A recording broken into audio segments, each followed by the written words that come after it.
Disilakan Bapak untuk meninggalkan tempat.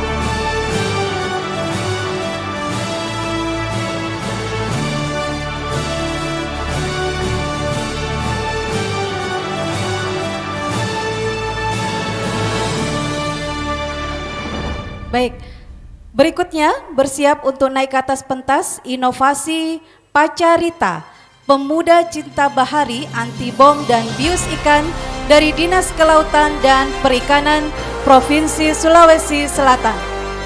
Kepada inovator Pacarita dipersilakan.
Ya, dipercepat langkahnya Bapak untuk inovator Pacarita, pemuda cinta bahari, anti bom dan bius ikan. Sendiri? Oh iya, masih di toilet. Silakan. Silakan mengambil tempat.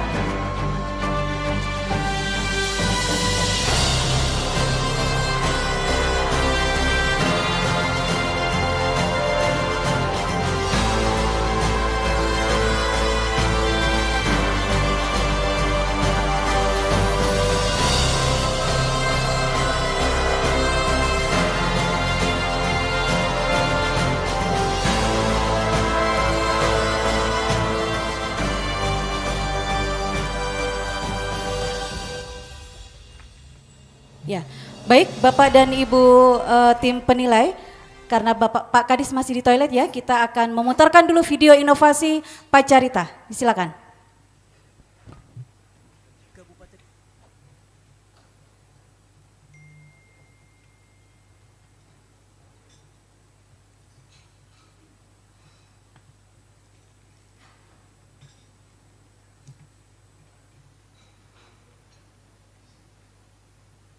Kabupaten Pangkep merupakan daerah yang kaya akan potensi sumber daya laut dengan luas wilayah 11.464,44 km.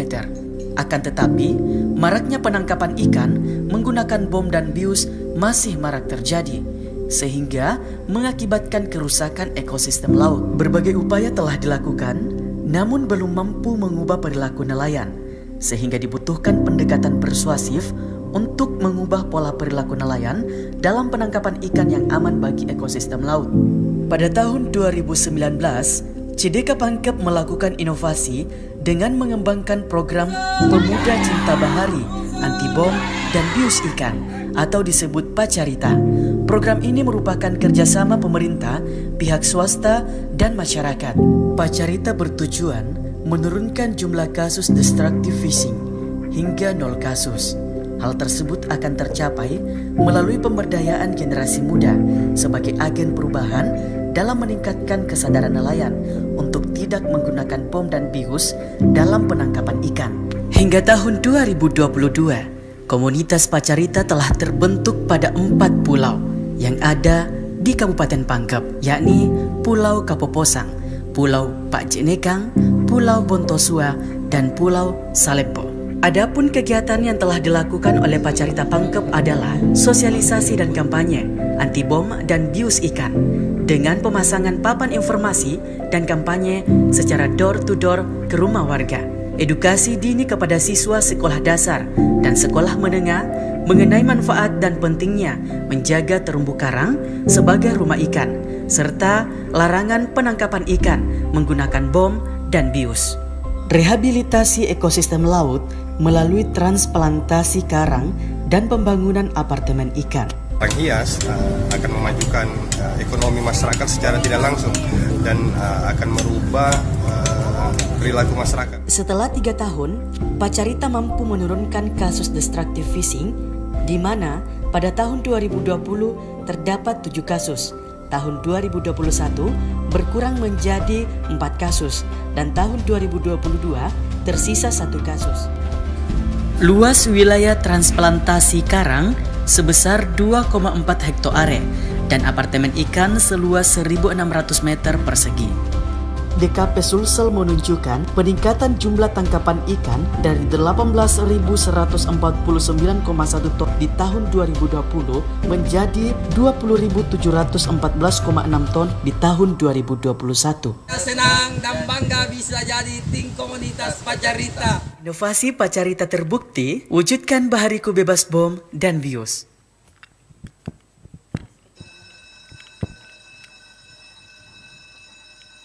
Ya, selanjutnya untuk presentasi 7 menit, siapa yang akan presentasi Bapak? Siap, izin Bu. Ya, silakan. Silakan mengambil tempat di depan.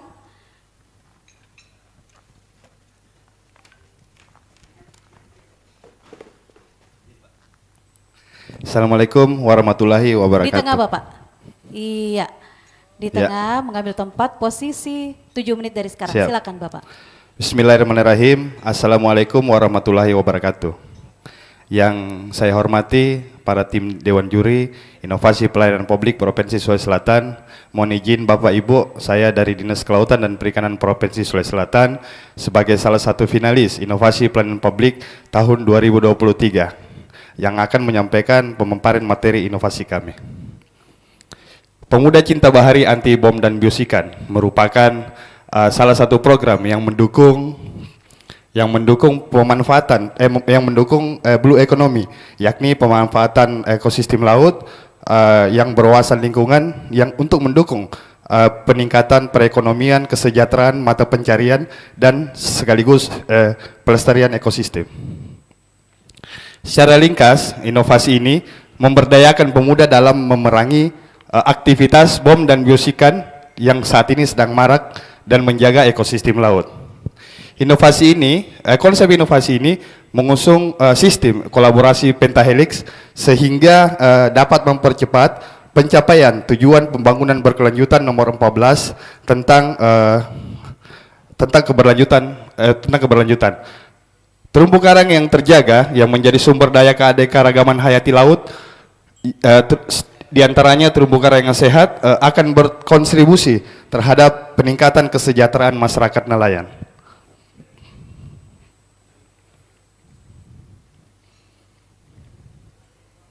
Next. Ya, jadi terdapat beberapa masalah, banyaknya masalah yang terjadi di wilayah perairan Pangkep, sehingga kami dari cabang dinas Pangkep merilis inovasi berdasarkan data KKP pada tahun 2019, jumlah kasus 417 kasus EU fishing dan destructive fishing. Dan pada tahun 2010 data Kormep 2 jumlah karang yang mati di Pangkep itu seluas 16.800,85 meter persegi. Data riset LIPI pada tahun 2017 menyebutkan 35,15 terumbu karang Pangkep dalam kondisi rusak. Selama ini kasus penanganan kasus destructive fishing di wilayah Pangkep itu ditangani dengan metode bottom up, Pak. Jadi penindakan pelaku destruktif itu dengan penegakan hukum. Next. Jadi inovasi ini dirilis awalnya di tahun 2019 dengan berbagai kebaruan yang ada, diantaranya pencegahan bom dan bius ikan dengan metode button up. Selanjutnya pelestarian ekosistem laut berbasis komunitas pemuda melibatkan pemerintah, masyarakat, akademi, pihak swasta dan media. Yang keempat, membangun budaya peduli ekosistem laut sejak dini. Next. Inovasi ini dimulai pada November 2019, yaitu perencanaan program inovasi dan pembentukan tim pelaksana. Dilanjutkan bulan Desember, sosialisasi program pembentukan komunitas Pacarita di 4 pulau yang ada di Kabupaten Pangkep. Pada tahun 2020 di bulan Maret dan bulan Mei kami sudah sosialisasi dan kampanye kepada nelayan terkait anti bom bius, dan pada bulan Juli Agustus tahap pertama pembangunan rumah ikan dan apartemen ikan kami mulai. Di tahun 2022 pada bulan April, Juli dan September pembangunan apartemen ikan dan transplantasi karang tahap ketiga. Dan di akhir tahun bulan Desember kami melakukan survei untuk melihat tingkat keberhasilan inovasi ini. Dilanjutkan 2023 ada beberapa tawaran replikasi dari berbagai instansi. Di Februari kami rapat perencanaan keberlanjutan program, dan pada bulan Maret akan dimasukkan dalam usulan Renstra DKP Provinsi 2024-2026. Next. Inovasi ini berkontribusi nyata pada tujuan pembangunan berkelanjutan. Ada beberapa dampak yang kami temukan, diantaranya pada sebelum inovasi terdapat 7 kasus pidana, dan sesudah inovasi hanya tersisa satu kasus pidana di Kabupaten Pangkep. Sebelum inovasi tidak ada transplantasi karang dan pembangunan rumah ikan, utamanya metode spider dan beton. Dan di tahun 2000 sesudah inovasi kami sudah melakukan rehabilitasi ekosistem seluas 2,4 hektar, Pak. Dan pembangunan rumah ikan seluas 1.600 meter persegi. Sebelum inovasi belum ada edukasi kepada pelajar atau siswa untuk pentingnya menjaga ekosistem, dan setelah inovasi berjalan, alhamdulillah kami sudah melakukan edukasi terhadap 100 orang pelajar. Yang paling penting, Pak, capaian tangkapan ikan di nelayan di Kabupaten Pangkep itu meningkat 5,5% di tahun 2022 dibandingkan tahun 2017 sebelum inovasi ini ada, dan peningkatan pendapatan nelayan meningkat 59,36% di tahun 2022 dibandingkan pendapatan nelayan di tahun 2017. Jadi secara nyata program Pacarita ini telah berkontribusi pada pencapaian TPB nomor 14, yaitu melestarikan dan memanfaatkan sumber daya kelautan dan perikanan untuk pembangunan berkelanjutan. Next. Inovasi ini memiliki tingkat adaptabilitas yang sangat tinggi, Pak. Adapun yang saya maksud sangat tinggi, kenapa? Karena biayanya murah dengan memanfaatkan sumber daya yang ada sesuai budaya masyarakat Indonesia yang mengusung konsep gotong royong, terus sesuai kepentingan pemerintah, swasta dan masyarakat, dan telah berdampak nyata. Jadi pada tahun 2023 ada 4 instansi yang sudah mereplikasi inovasi ini, Pak. Jadi CDK Maminasata, CDK Bosowasi, CDK Wilayah Selatan, dan Dinas Kelautan dan Perikanan Provinsi Sulawesi Tenggara. Next. Ya, jadi inovasi ini dirilis sesuai dengan keputusan Menteri Kelautan Perikanan nomor 114 Kepmen SJ 2019 tentang Rencana Aksi Nasional Pengawasan Penanggulangan Kegiatan Penangkapan Ikan yang Merusak. Dan inovasi ini juga sejalan dengan Peraturan Pemerintah Republik Indonesia nomor 27 tahun 2021 tentang penyelenggaraan bidang kelautan dan perikanan. Jadi Pacarita ini telah direplikasi. Jadi untuk memastikan keberlanjutannya, kami sudah membuat roadmap 5 tahun untuk pelaksanaan inovasi Pacarita ini. Next. Jadi program Pacarita itu mengusung konsep kolaborasi pentahelix, Pak. Jadi dari berbagai stakeholder yang terdiri dari unsur masyarakat, pemerintah, akademisi, media, dan swasta. Jadi setiap unsur itu memberikan potensinya masing-masing dan terlibat langsung pada pelaksanaan inovasi, baik dari sisi perencanaan, pelaksanaan maupun evaluasi. Jadi sebagai penutup saya sampaikan, sektor perikanan itu masuk dalam salah satu kategori yang mendukung keberlanjutan, Pak. Terima kasih. Wabillahi taufiq wal hidayah. Assalamualaikum warahmatullahi wabarakatuh. Waalaikumsalam warahmatullahi wabarakatuh. Kita beri aplaus dulu untuk inovator kita. Iya.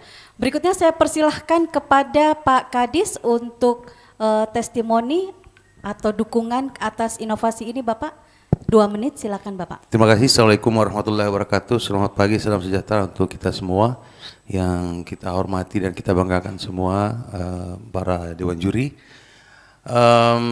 Tentu dengan inovasi yang disampaikan oleh teman kami dari CDK Pangkep ini, yang pertama kami tertarik dari menyampaikan bahwa secara global inovasi ini sangat diperlukan. Misalnya kenapa? Karena konsep pembangunan global saat ini adalah bagaimana keberlanjutan, pertumbuhan ekonomi yang kemudian didukung oleh keberlanjutan. Itu yang pertama secara global. Yang kedua adalah tren saat ini untuk blue economy, Jadi blue economy itu bagaimana membangun terutama di kawasan negara-negara pesisir dan kepulauan untuk membangun ekonominya dari blue, dari laut. Nah, ini adalah salah satu upaya untuk bagaimana bisa membangkitkan ekonomi dengan memanfaatkan keberadaan atau kondisi karang kita yang betul-betul kondisinya bagus untuk depan. Yang kedua, yang berikutnya adalah secara nasional ini menjadi program Kementerian Kelautan juga, di mana akan selalu didorong dengan pertumbuhan ekonomi berbasis berkelanjutan. Jadi ini juga yang selalu disampaikan oleh Pak Menteri untuk bagaimana blue economy yang salah satunya adalah menjaga ekosistem, 3 ekosistem penting, yaitu terumbu karang, kemudian mangrove dan juga padang lamun. Nah, yang menarik adalah secara daerah juga bahwa program ini menjadi salah satu program Pak Gubernur, yaitu di misi kelima, bagaimana keberlanjutan pembangunan, pemanfaatan sumber daya alam secara optimal yang berdaya saing, tetapi juga berkelanjutan. Itu sudah selalu ditekankan oleh Pak Gubernur. Dan salah satu yang disampaikan Pak Gubernur itu adalah saat ini bagaimana kita mendorong mangrove untuk selalu tumbuh. Nah, dengan program ini adalah salah satu upaya untuk mencegah perusakan karang, yang Pak Gubernur juga sudah menganggarkan kegiatan untuk misalnya rehabilitasi karang. Mungkin yang terakhir mohon izin adalah keunggulannya adalah saya melihat ada low cost keterlibatan masyarakat, yaitu dari bottom up, dan terakhir adalah perubahan mindset secara kesadaran masyarakat, yang ini sangat penting. Ya, terima kasih. Terima kasih Bapak. Kita beri aplaus dulu untuk inovator kita. Baik Bapak dan Ibu sekalian, untuk kesempatan pertama kami mencoba memberikan kesempatan kepada Ibu Marni berada di Zoom. Bisa ditampilkan di layar? Bu Marni, Terima kasih, monitor. Bu Eno. Ya, halo. Ya, monitor Ibu Marni, silakan. Ya. Baik, terima kasih. Assalamualaikum warahmatullahi wabarakatuh. Sebelumnya saya mohon maaf karena tidak sempat untuk berada di tempat. Ya, jadi saya kira kalau untuk inovatornya sendiri ini bukan wajah yang asing lagi, ya. Sudah tampil di KIPP sebelumnya. Apa kabar Pak Andi Pendram? Ya, alhamdulillah baik Bu. Ya, ini Pak, dari saya komentarnya seperti ini. Karena ini masalah yang diangkat adalah terkait pengeboman, maraknya pengeboman ya di laut. Yang ingin saya tanyakan, sebenarnya kalau menurut saya yang perlu diketahui terlebih dahulu, apa penyebab mengapa nelayan itu melakukan pengeboman. Nah, kemudian setelah kita tahu apa yang menyebabkan mereka mengebom, nah di situ baru kita mulai memikirkan inovasinya. Nah, kalau sepanjang pengetahuan saya, biasanya ini tidak jauh dari persoalan kesejahteraan, Pak, pendapatan ya. Mereka mau mendapatkan tangkapan yang lebih banyak dengan cara yang singkat, yaitu dengan melakukan pengeboman. Nah, pertanyaannya kemudian, apakah melalui inovasi ini, persoalan mendasar ini terkait kesejahteraan itu sudah dijawab? Seperti itu. Jadi angle-nya jangan cuman fokus ke terumbu karangnya, tapi coba fokus ke angle pelaku pengebomannya. Kenapa mereka melakukan pengeboman? Tentunya itu terkait urusan perut ya Pak. Mereka mau memperoleh tangkapan yang lebih banyak. Nah, saya rasa itu di situ yang fokus inovasinya harus diarahkan.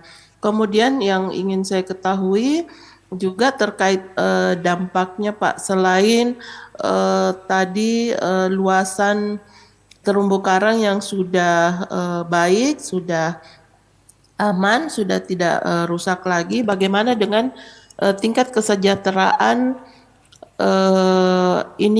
nelayannya? Apakah ada alternatif yang ditawarkan inovasi ini kepada nelayan yang dilarang ngebom tadi ini agar tangkapan mereka tetap banyak meskipun mereka tidak melakukan pengeboman? Saya kira itu dua hal dari saya. Terima kasih Bu Eno. Ya, baik, terima kasih Bu Marni. Selanjutnya untuk kesempatan kedua saya berikan kesempatan kepada Pak Mutakin. Ya, Silakan Bapak. Ya, terima kasih. Assalamualaikum warahmatullahi wabarakatuh. Saya lebih ingin menyoroti dalam hal penyajiannya, Pak. Jadi kalau seperti tadi misalkan ada data-data keberhasilan atau pencapaian yang telah dilakukan, sebisa mungkin lebih ditonjolkan. Kayak tadi ada angka 5,5%. Itu mestinya angkanya jauh lebih besar dibandingkan size font-font yang lain, sehingga orang yang melihat itu tahu ini data ininya, data pencapaiannya, jadi lebih enak kita baca dan enak kita lihat begitu. Terus sebagaimana tadi juga disampaikan sama Bu Marni, Pak. Bu Marni, kita coba fokus juga ke latar belakang untuk menyelesaikan masalahnya begitu. Itu mungkin. Terima kasih. Ya, baik. Terima kasih masukannya Pak Mutakin. Selanjutnya Ibu Fadia. Silakan Ibu. Beno ternyata kalau dilirik Ki, dia panggil Ki nama mata. Terima kasih Bu Retno. Pak Aron. Prof. Siap, Bu. 5 tahun juga ini Dinas Kelautan Perikanan, Prof. Tetapi 2018 perikanan kelautan punya standar tertinggi, top 40. Alhamdulillah, Bu. Bekas Ya. dukungan Ibu. Dan sejarah 5 tahun tapi terlalu lama ya. 5 tahun Pak Aron muncul lagi, semoga sejarah kedua Amin, amin. bisa diraih lagi ya untuk Provinsi Sulawesi Selatan. Soalnya Sulsel ini tidak pernah lolos-lolos. 2 pertanyaan saya Pak Aron. Pak Aron ini kira-kira apa perbedaannya Pak Aron dengan Soekarno? Kalau Soekarno itu hanya beri 10 pemuda. Kalau saya ada ribuan pemuda, Bu. Ada ribuan pemuda. Maka pembius bom ikan itu dimusnahkan begitu ya. Pertanyaan saya pertama adalah apa kriteria pemuda ini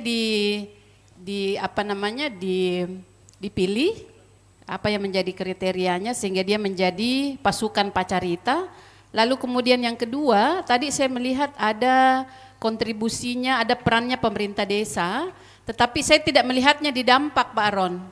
Itu penting sekali, apa kontribusi pemerintah desa sebenarnya terhadap untuk menyelamatkan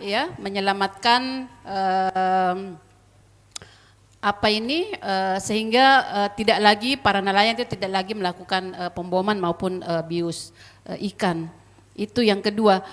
Saya kira secara keseluruhan Pak Aron ini menyampaikan, karena dia kaya sekali dengan data, menyampaikan isi proposalnya dengan sangat baik ya. Hanya memang perlu menstrukturkan Pak Aron. Saya sekali lagi selalu konsisten untuk mengingatkan sisi keunikannya sebuah inovasi, sehingga ketika kita nanti mencari ke dampak itu akan lebih mudah kita bisa melihat penjelarasannya begitu.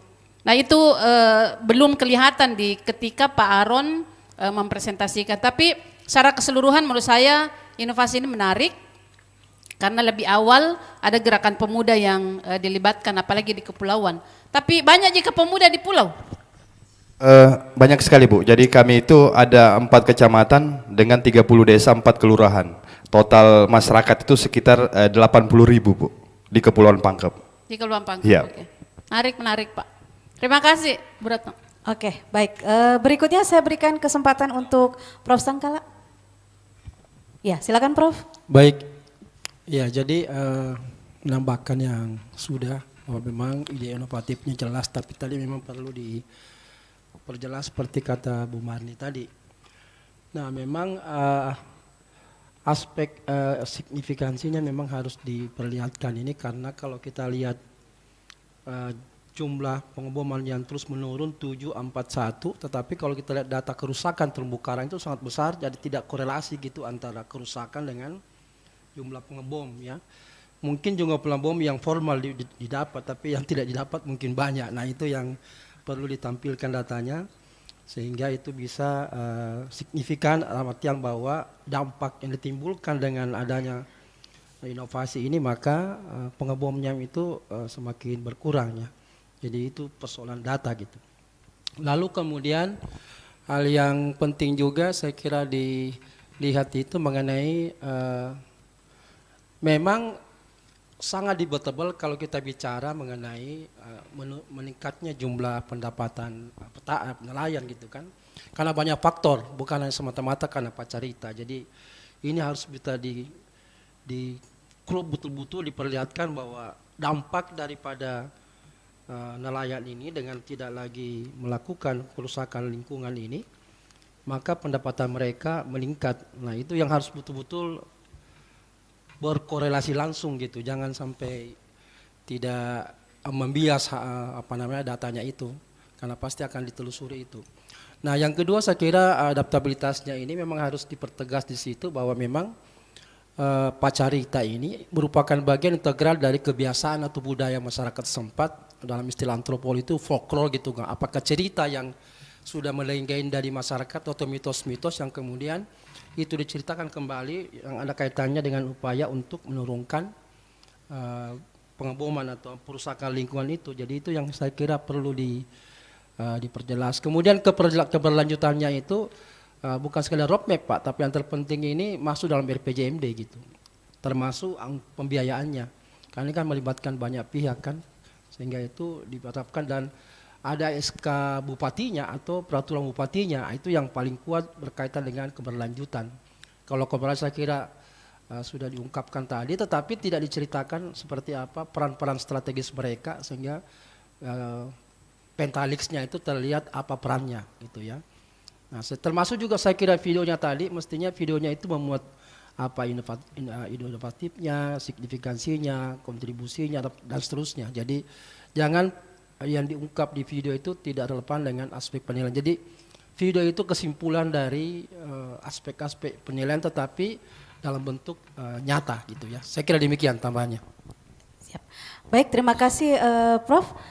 Ada yang ingin ditanggapi Bapak? Karena kurang lebih semuanya saya pikir masukan semua Bapak ya.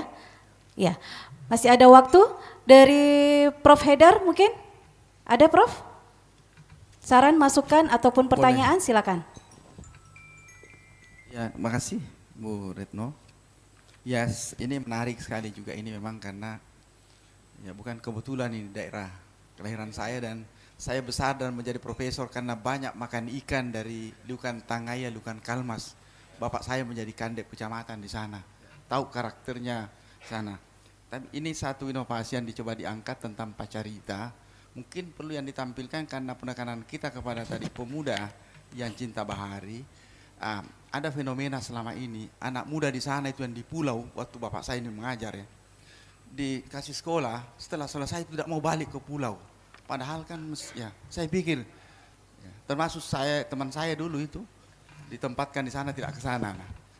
Nah ini efek keberlanjutan dari pacarita ini nanti bisa dilihat dari data yang menunjukkan bahwa berapa persen dari jumlah pemuda tadi ini yang lahir dan besar di sana dia belajar ini kembali lagi ke sana untuk ke hidup untuk di pulau gitu kan. Nah itu yang saya kira yang ini karena ini sangat mendukung program Blue Revolution. Itu data itu yang perlu ditampilkan Pak. Jangan sampai misalnya itu tadi ya pemuda cinta bahari hanya cinta saja tapi setelah ke Makassar tidak mau balik lagi ke pulau. Ya ini saya dapat datanya itu lebih 10 tahun itu karena bapak saya itu cerita gitu. Nah ini yang saya kira perlu ditampilkan supaya betul-betul bermakna tadi ini inovasinya, keberlanjutannya.